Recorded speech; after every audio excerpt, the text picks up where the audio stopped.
आइए अब समझते हैं general features of financial statement जो हमें ध्यान रखनी है कि हम फाइनेंशियल स्टेटमेंट प्रिपरेशन के वक्त हमें किन बातों का ध्यान रखना है।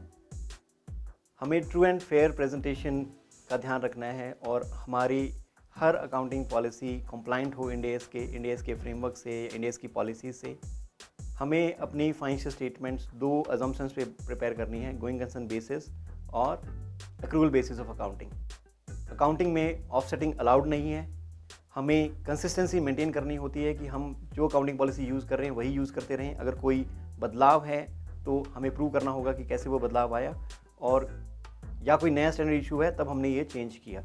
हम अपनी मर्जी से अकाउंटिंग पॉलिसी चेंज नहीं कर सकते हैं, क्योंकि हमें उस साल 3 बैलेंस शीट पब्लिश करनी पड़ जाएंगी अगर हम कोई भी अकाउंटिंग पॉलिसी चेंज करते हैं। ये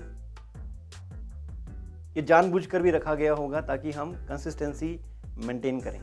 हमें कंपैरेटिव इन्फॉर्मेशन प्रेजेंट करनी ही होगी जब भी हम complete set of financial statements publish करते हैं। हमें कंपैरिजन देना पड़ेगा हमारे इस साल के रिजल्ट्स का पिछले साल के रिजल्ट्स से, ताकि users of financial statements decision ले पाएँ। एक सवाल आ जाता है कि कितनी बार मैं फाइनेंशियल स्टेटमेंट्स पब्लिश करूं, और हम 31 मार्च की ही बैलेंस शीट क्यों पब्लिश करते हैं। भारत में हमने रिपोर्टिंग डेट जो रखा है वो है 31 मार्च। हमारा फाइनेंशियल ईयर शुरू होता है 1 अप्रैल से।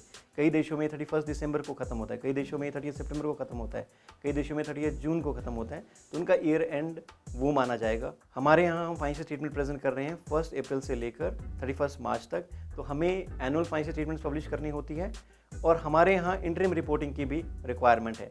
IAS 34 को मैंडेट नहीं करते हैं, क्योंकि उन्हें नहीं पता कौन सा देश, कौन सी accountancy body interim report demand करती है। वो तो ये कहते हैं कि एटलीस्ट 6 महीने में एक बार कुछ तो इन्फॉर्मेशन दे दो, या 52 वीक्स में एक बार बता दो कि आपके यहाँ चल क्या रहा है। बट हमारे यहाँ मैंडेटरी रिक्वायरमेंट्स है कि हमें मैंडेटरीली इंटरिम रिपोर्ट्स पब्लिश करनी है, एनुअल रिपोर्ट भी पब्लिश करनी है। हमारे यहाँ फॉर्मेट भी कंपनीज एक्ट के थ्रू प्रिस्क्राइब्ड है, तो हमें फ्रीक्वेंसी ऑफ रिपोर्टिंग के बारे में यहाँ डिटेल में गाइडेंस है।